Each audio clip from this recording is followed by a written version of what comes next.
Hi all, welcome to சமையல் with கனி. என்னுடைய சின்ன வயசில் எனக்கு நினைவு தெரிஞ்சு எல்லா சண்டேஸும் எங்கள் வீட்டில் ஃபிஷ்ஷு தாங்க.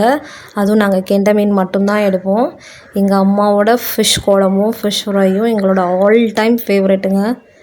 ஸோ எங்கள் அம்மாவோட ஸ்டைலில் ஃபிஷ் ஃப்ரை அவங்க அளவுக்கு ரீக்ரியேட் பண்ணியிருக்கேனான்னு தெரியல, பட் ஆனால் பண்ணியிருக்கேன். ஸோ இதுக்கு ஃபஸ்ட்டு ஒரு ஜாரில் தக்காளி எடுத்துக்கோங்க. அது கூடவே ஒரு கை சோம்பு ஆட் பண்ணிக்கிறேன்.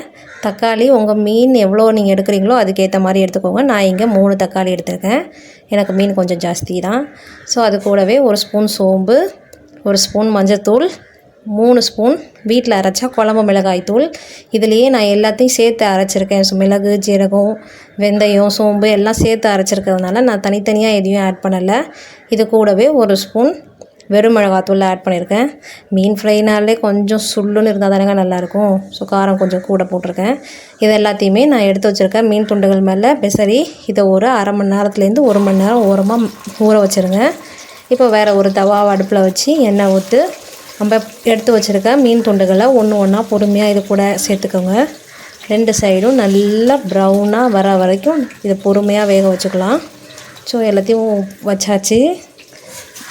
அடுப்பை மீடியம் ஹீட்லேயே வச்சு இதை வேக வைங்க. ஒரு சைடு நல்லா ப்ரௌன் ஆனதுக்கப்புறமா இன்னொரு சைடு திருப்பி போட்டுக்கலாம். இப்போ இந்த அளவுக்கு ஒரு சைடு நல்லா குக் ஆகிடுச்சு.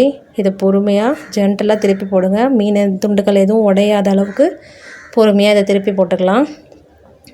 நான் போடுற வீடியோஸ் எல்லாம் உங்களுக்கு யூஸ்ஃபுல்லாக இருந்துச்சுன்னா சேனலை சப்ஸ்கிரைப் பண்ணுங்கள்.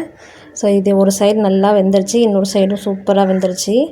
அவ்வளோதான், நம்மளோட சூப்பரான ஃபிஷ் ஃப்ரை எங்கள் அம்மாவோட ஸ்டைலில் சூப்பராக ரெடி ஆகிடுச்சு.